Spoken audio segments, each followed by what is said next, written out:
Hello everyone and welcome to this week's video tutorial. This will be the third and last installment of the Central Cannon versus Mandarin Duck Cannon's defense. Third point advancement variation. This will be the third video. And again, I would like to express my gratitude to Master Wenqing and Grandmaster Zhang for allowing me to do the videos, to translate their work into English and make them the videos to promote Xiangqi. So, a quick recap. Central Cannon, third point advancement, and the Mandarin Duck Cannons. Now, today we'll be going over the recommended move of C8 equals to 6. In the past, a short review. First variation was H8 plus 9, C8 equals to 7, P3 plus 1, C8 equals to C8 plus 2. Now, H8 plus 9 was the main variation, C8 equals 7 was not advised, and P3 plus 1 was the second. This will be the third, and today we'll be going over the fourth variation. Now, developing the cannons as the 5-6 cannons was highly recommended by the authors.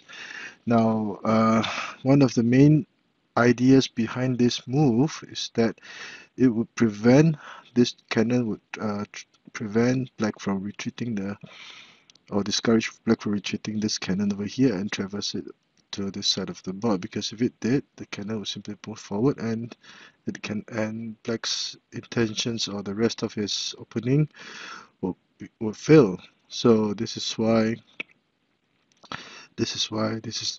of the reasons why this is the recommended move. And since this was foiled, black would develop his chariot as a ranked chariot in an attempt to create some opportunities. Now, R1 plus 1 would be better than R1 equals to 2 because, okay, Red would continue to develop his pieces and attack from the center. Again, this cannon will not be able to block and will not be able to traverse to this side of the board.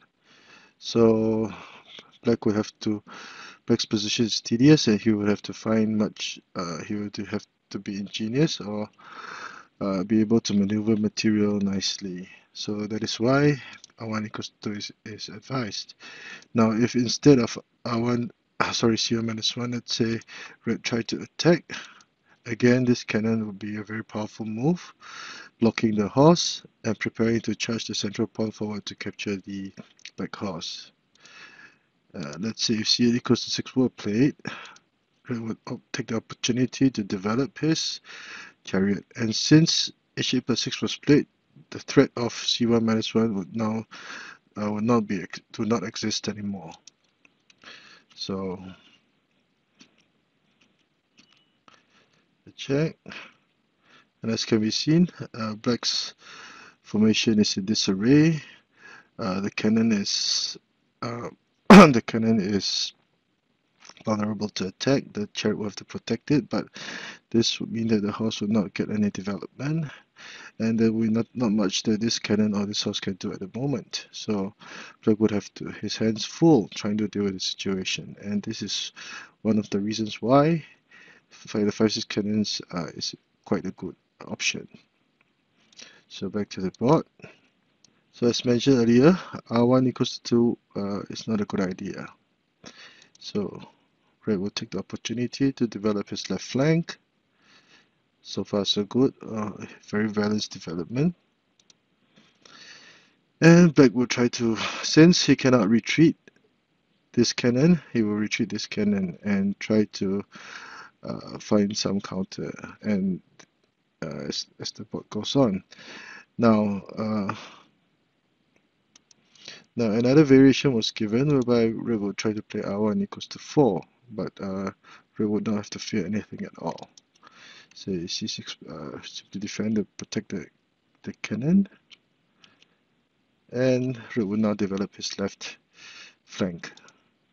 As can be seen, Red will deliberately but forcefully push either his third or seventh pawn to trade for material, and his advantage will be very significant. Now, C8 plus 1 was suggested in the book. Now this will be another turning point in the opening system. So for this position, it will be red's turn to move. There were three subvariations that were discussed. The first will be R9 equals to 8, R2 plus 4, and C6 plus 2. Now, in variation dA, which is R9 equals to 8, let us inspect this variation first. Red would try to relieve some pressure by offering a trade of material. And after trading material, as can be seen, this horse is still has not been developed, and black's formation is still very queer. Now, red will take his time to develop the material. Now, would C8 equals R8 equals to 4 be a good idea? Black would take the opportunity to try to trade material. And black would now have seized the initiative because red would not have developed this flank yet. So that is why it would not be a good idea to play H8, R8 equals to 4. Now, at this point in time, black would continue with R1 equals to 4 to cut this rip file. Now, obviously, black can only play R1 equals 4 or R1 equals to 6 to have an open line. Now, what about R1 equals to 6? Black would offer to trade material to develop his left flank. And by moving the chariot over here, because the chariot is now over here, it will be vulnerable to attack by the red horse. So black would be forced to move his chariot again, and this will result in further loss of tempo. So R1 equals to 4 is played, but red would not have to worry about anything. And again, at this point in time, black would have managed to attain a satisfactory position. Now, the red horse cannot move here, or it will be immediate cannon pin over here. So, as can be seen, black C8 equals to 6 was recommended, but over here, sorry, black will still have some tricks up his sleeve by retreating the cannon. Now, R9 equals to 8 or variation dA would not be a good idea. Now, what about variation dB? Red would advance his chariot to the riverbank in anticipation of R9 equals to 8, so that he will not have to trade chariots and try to keep control of the situation. However, black would first occupy this very important line,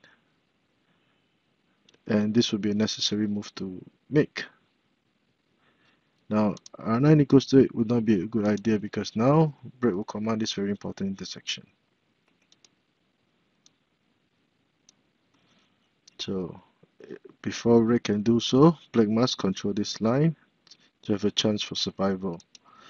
Black could protect his cannon and now offer a trade of material. Now, of course, it would be better for black to refuse to trade material. Now, what would happen if he chose to play R2 equals to 8, trying to see if you could make any gains from this position?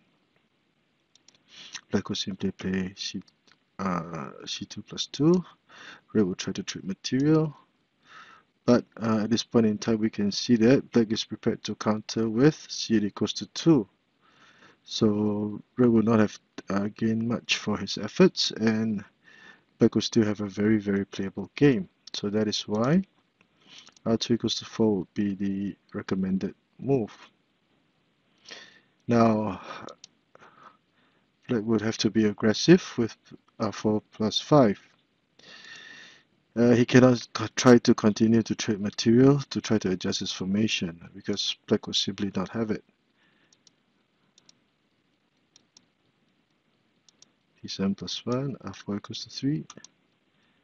And as can be seen, now red would threaten to gain material, and black would be forced to advance his cannon as a possible move, but in doing so, the left chariot will not be developed and red will still have the initiative.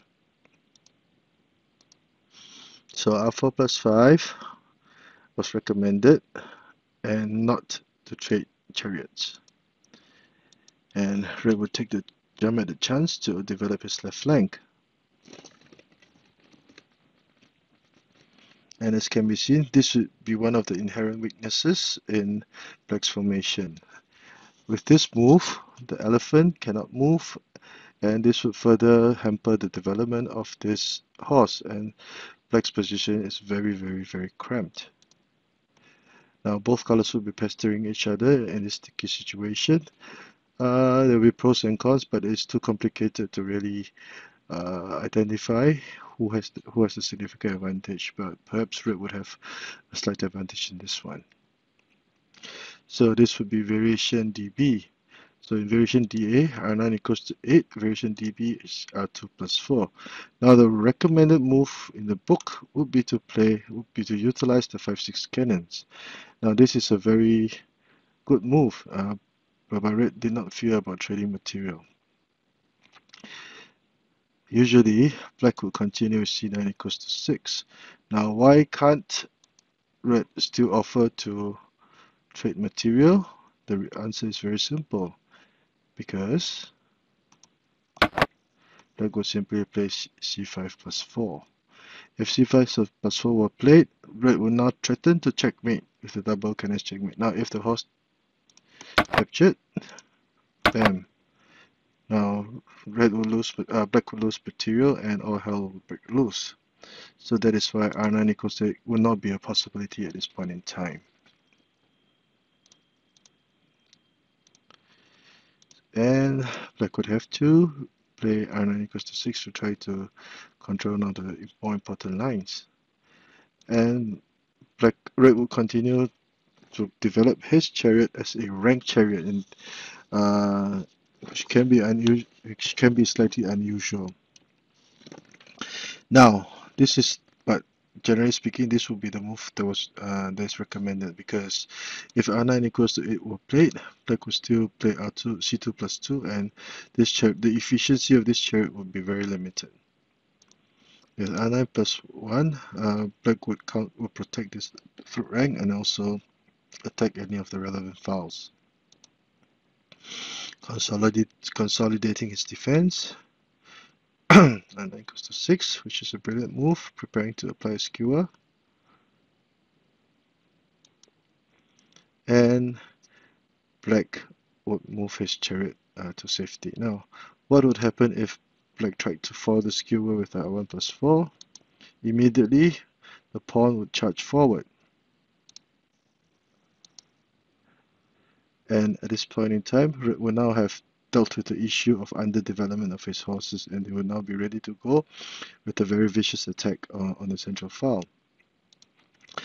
R1 equals to 6 would not be a good idea, as Black tries to steal a possible checkmate, because Black will simply protect the horse, and as can be seen, this chariot will find it hard to gain further development, and Black will still have c6 plus 3 as a viable tactical option.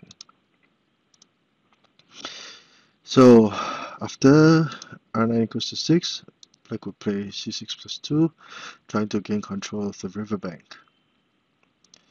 And Red must make this move. This will be the correct order of moves at this point in time. Red will still pin the cannon and horse at this situation. Now Red cannot be eager to attack with let's say c6 plus 4, thinking that he might gain material, because since the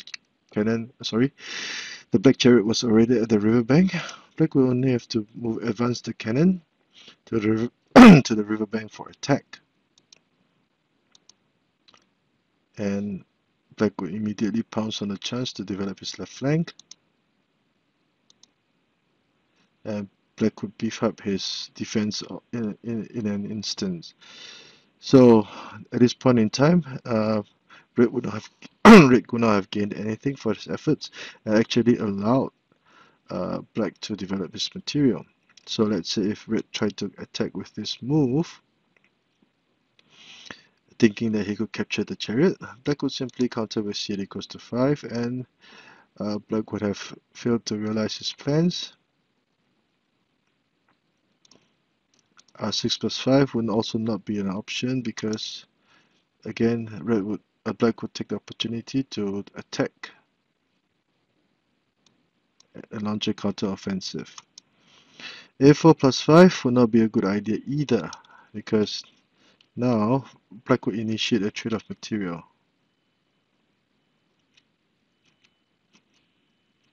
If the red chariot captured the cannon, black will capture the red cannon, protect, and still have a very playable game. So let's say red tried to move his cannon to safety, and again this would be a very nice move. Not only would it discourage black from advancing the pawn, he would also deny red the opportunity to capture this pawn. So black's formation is considered to be quite stable, and which this would be a formation that black would be striving for. So back to c6 plus 4.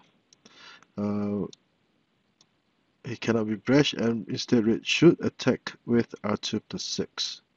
Now, let's say if black tried to initiate a trade of material, black could immediately push his pawn forward. Let's say red tried to trade material, black could have none of it and chose to play h3 plus 5 and attack from the central file. And as can be seen, this will be a very powerful move. Now the cannon is now blocked. It will not have any good spaces to go. Perhaps the only viable move would be to c4 equals to 2. But red will capture the horse. So in this case, black chose to develop his horse instead, and red would be able to gain big lost material. Black will have significant advantage. The horses are ready to go. This flank is empty, and black would have still need some time to try to decongest this side of the board.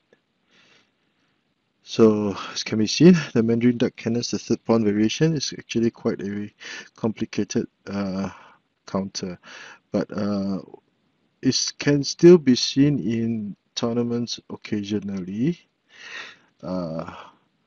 and it shows that there might still be some hope for this counter as black, but it would take much effort to let it become a orthodox counter. So a quick recap. The last variation D, whereby red played c8 equals to 6, will be our topic of discussion today. And it would be best that black develops his chariot as a rank chariot, and black will try to develop material in this manner. Now there were 3 variations: r9 equals to 8, r2 plus 4, and of course the recommended c6 plus 2. So this would be the best recommendation, whereby red would be able to gain a significant advantage. There are still many tactical combinations that are given over here. You can see it's very complicated. Now this would let's go into the r6 plus 2. Again, the following moves would be the development of the material. A very awkward looking but very powerful move.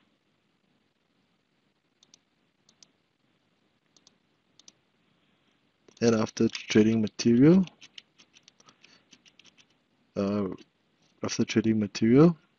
black would have much space and room to maneuver his pieces, while black would still be left with a very congested position. So this will wrap up the central cannon versus Mandarin duck cannons, the third pawn variation of the Mandarin duck cannons. Please do review the videos and the variations given here as much as possible, because although they are unorthodox opening, maybe we can get some inspiration on how to develop material from the moves that were given in the book. So I hope you like the work that I've been doing.